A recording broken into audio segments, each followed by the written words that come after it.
Okay, now we're into summer with no snow, or if there's still snow. Alright, you just followed a snow trail. Alright, let's say there's no snow. If you don't know where mainland is and where the sea is, and if you're way inland,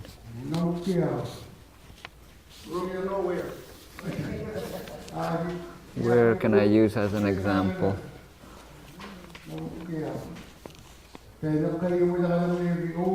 And then you'll suddenly realize, like I was told once, study the rocks and look at where the black lichen are, and the other side has no lichen. This is a boulder or bedrock. Okay, the sun, where the land gets most sun, will have the black lichen. And now, where the sun touches the land as it comes up before it gets hot enough, where sun rises, that will have less black lichen on it.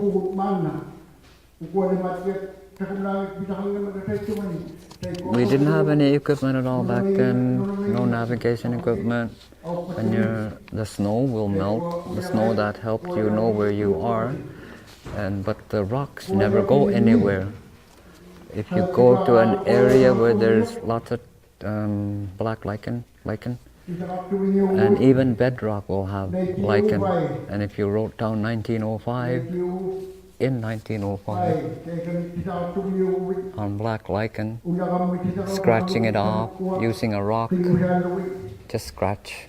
You can still see them today because they grow very slowly. So they can be used as a direction finder. Like we're only looking in front of us, we can only look in front of us. But then we have this knowledge in the back of our heads, because we can keep a lot of information in the back of our heads. I've never gone to school. I don't have a grade, but I have learned these through my own experience in believing them as well.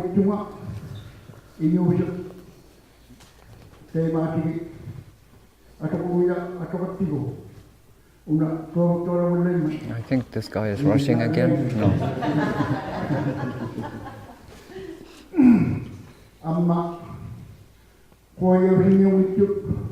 Something other than lichen.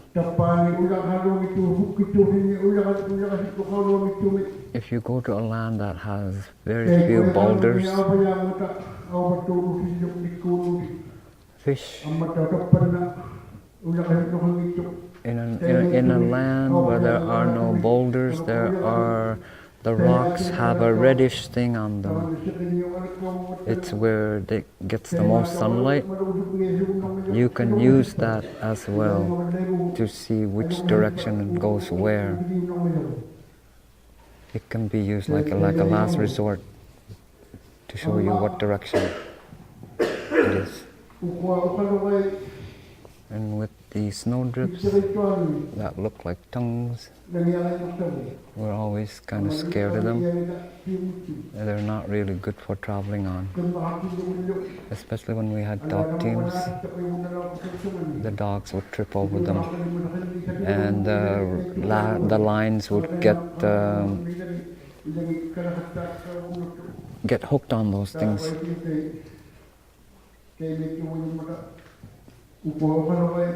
So sometimes there's a lot of them, and sometimes there's none. And right next to a rock or a boulder, can be really high with a gully right near the boulder, on the side of the boulder. It'll be like a big hole all around it.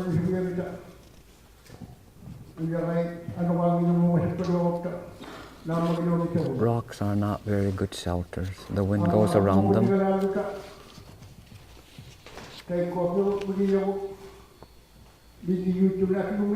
Yeah, when we were growing up, there was nothing like thermoses. We had to use cups made out of seal skin. They're called enmuset. Just little cups made out of skins. That's what we used, and we didn't have any stoves. But then after I was born in 1942, don't think I'm that old. So I was around when stoves came around. So when Coleman stoves came around. And because snow is always utilized, you can use it as a blind when you go against seals, to stalk seals. Just get a piece of snow, put a hole in it, and carry that little snow block to hide behind when you're sneaking up on a seal. So you can use it as like a blind, a carrying blind. And after we got stoves, Coleman stoves, what we found was that if there is windy area, if it's a windy area, then you would build like the beginnings of an igloo and build a little shelter for the Coleman stove. It's called an okotak, which is just windbreaker. And that's where you would have your Coleman stove, in the little snow shelter you made for it. And people would come across those sites and they would know, oh, these people were here when the wind was coming from that direction.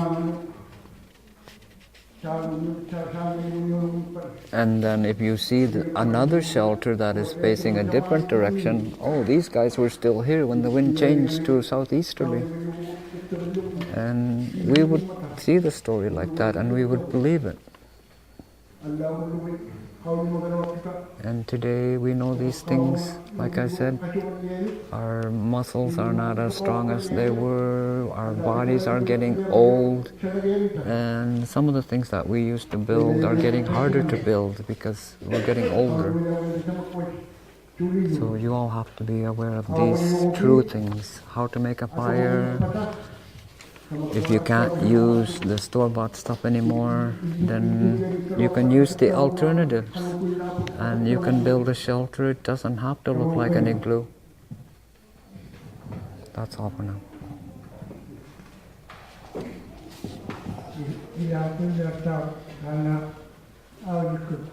Okay, it's summer.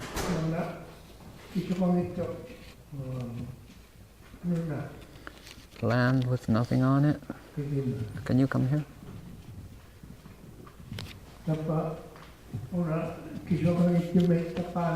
Okay, out there, and there's nothing there.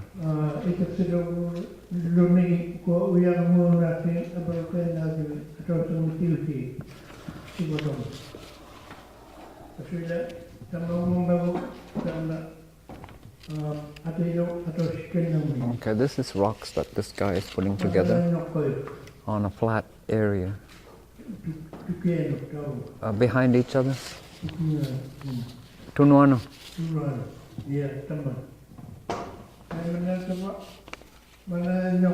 Okay, the flat land, if you build something on it and make a hole, dig out a little hole, on flat land, you can use that as an overnight shelter. You can make you can use a string or anything to be able to put something over it after, like a tent pole kind of thing, and then put something over it. It doesn't need to be a real tent. If you have some kind of material or something to put over it, then you can utilize plants too at the bottom to use as a pad. If you have no digging implements, you always have the teapot or a little pot that you can use to make a hole with. Anything that you can have. So even if it's a flat land, you can make a little shelter like that where you can overnight. If you don't have a tent, you can make something like that. As long as we have some twine or string.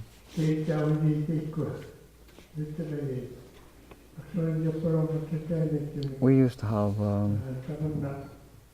ropes, thin ropes made out of seal skin that we would bring along. Any little stick can be a tent pole.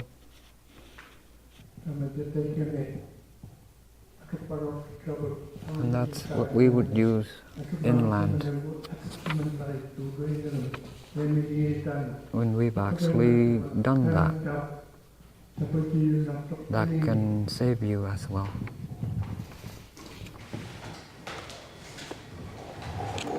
Okay.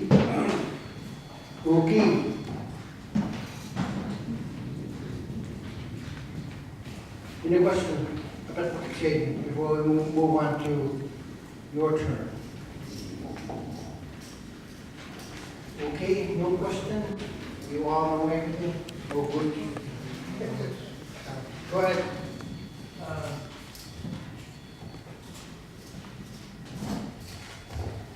Is it true that when in the spring and year, when all the snow is gone, the ice is still here? If you want to see the direction of the sea, you look at the sky and see if there's dark blue skies and the reflection of the ocean. Is there any truth to that? So you know where the edge of the sea is.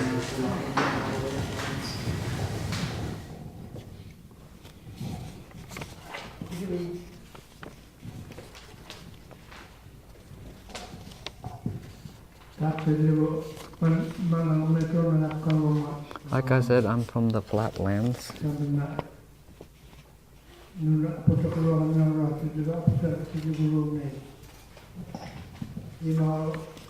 If there's snow on the ground or there's no snow on the ground, it will be a big dark cloud over the water. And if we face towards the land, it'll be a lot brighter. That's a very good question. We call it tungunup, which means sort of like a bluish tone. Sort of like this. If it's really dark, then it's open water underneath that dark cloud. If we're trying to go to the flow edge, that's where we would go towards that dark sky. That's a very good question. Thank you for the question. Most questions have more than one answer. The dark sky over open water, if it's not cold out or if it's cold out, we use it. If we're way inland,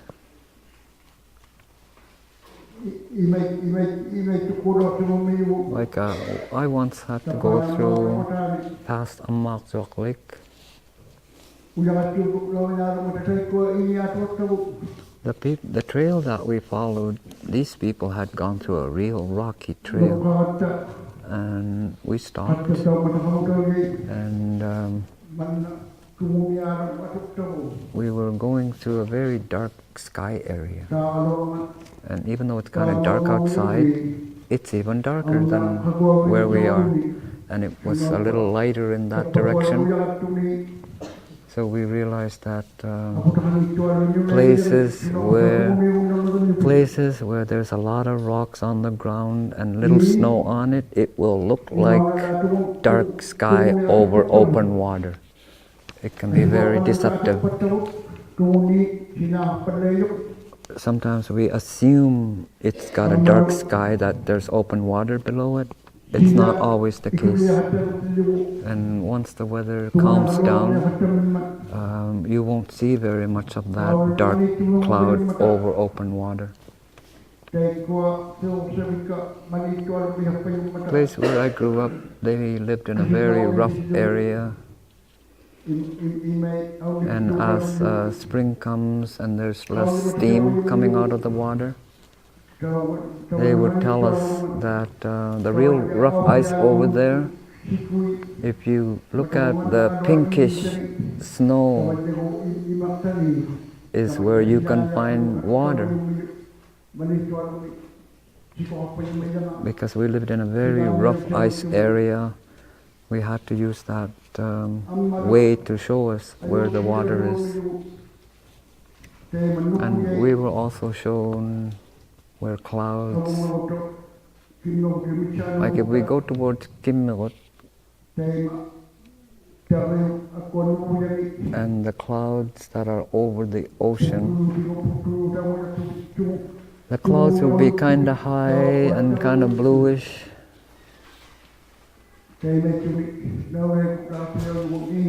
That's an indicator of what direction that you should take.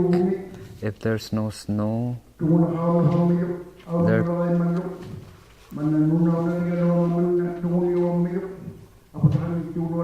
when there is too few, when the snow is melting,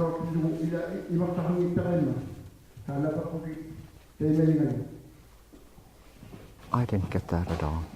Jitalo, tukusingitiariki. Kan jitalo ka kanikay na leo, Solomon? O ka kanikay na leo, o ka kamabi takatak. No. Tungune. Ya atang ang lugo. O ka katatang pijak ko tiga katat, o ka kanikalaken. Tema. Ipo. Around April and May, the land, when it has no more snow, it can be dark over it when there's no more snow. And way inland, if there's a lot of it's a real rocky area, it can have a dark cloud over it.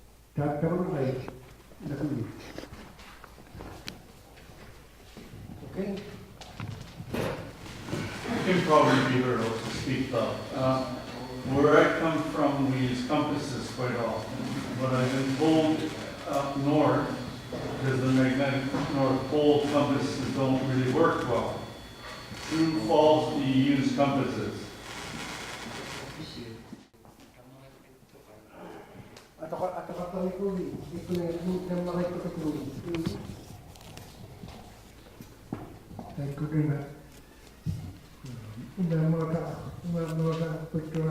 I use one on my boat. Yeah. Compasses with little numbers on them. I have a real old one that I still use. Just following the numbers. Yeah, we do. Yeah, we just follow the numbers when we use the compass.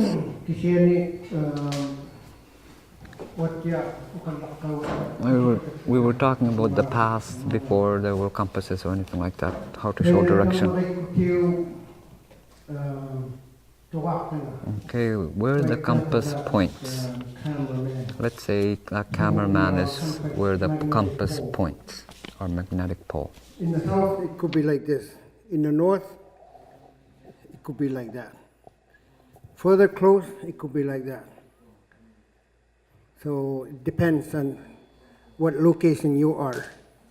In Resolute Bay, it's almost pointing at west. But in here, we're further south. So it's pointing a little bit left to the north. North is up here, the magnetic pole here. So that's how it is. Yes, we use the magnetic emitter.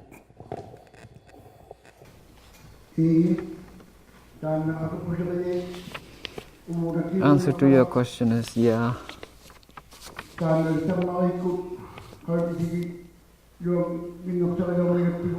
But we didn't really use it a lot. That point that points north.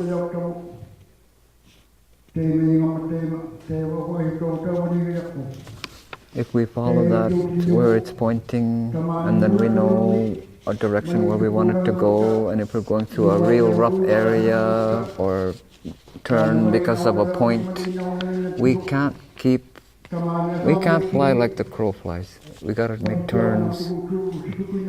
If we're on a flat ice or a flat land, then if there's not too many islands in front of us, then we can just use that to go straight.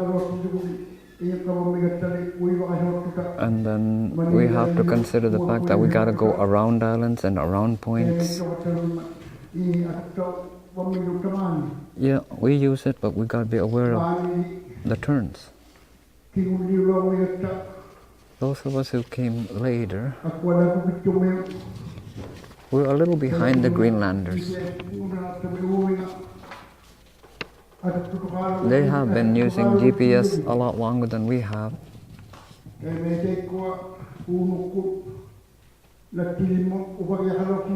We once had to go to Nettiling Lake with someone who was an expert on GPSs. He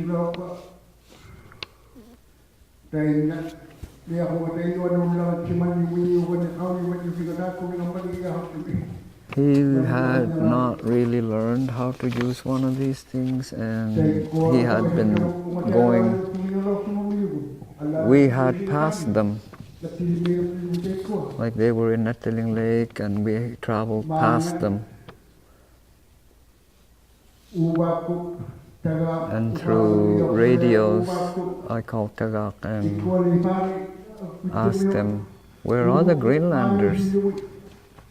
They were supposed to be here last night, and now we're getting response from somebody else there.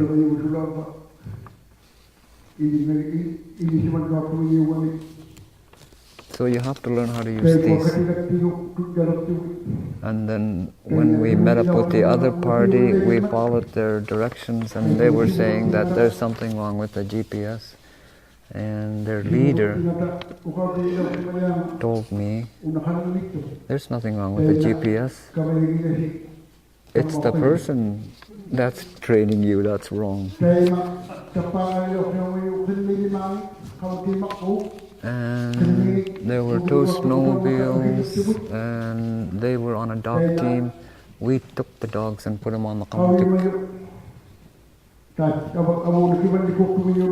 That expert had gone through the Kuwaitan and gone through the Baffin, the guy from Greenland. And we went up there when it was a whiteout. And we saw that it was too difficult to follow our trail. And the guy kept saying, I'll do it, I know how, our trainer. And I started realizing the sun. It's like we're traveling in the wrong direction looking at the sun. So I told him, I think we're going the wrong way. And he keeps pointing, no, that's the way, that's the way. And then he says, I know where I'm going. We're going because there are too many rocks in this direction. We're going that direction because it's better. And we'll be able to go to nice snow afterwards. And that's what he told us.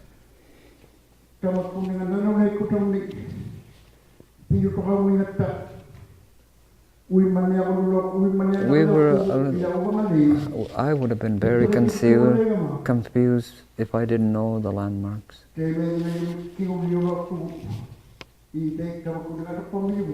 We use those technologies. Some of the easier ones are being used a lot. One more question. One more question.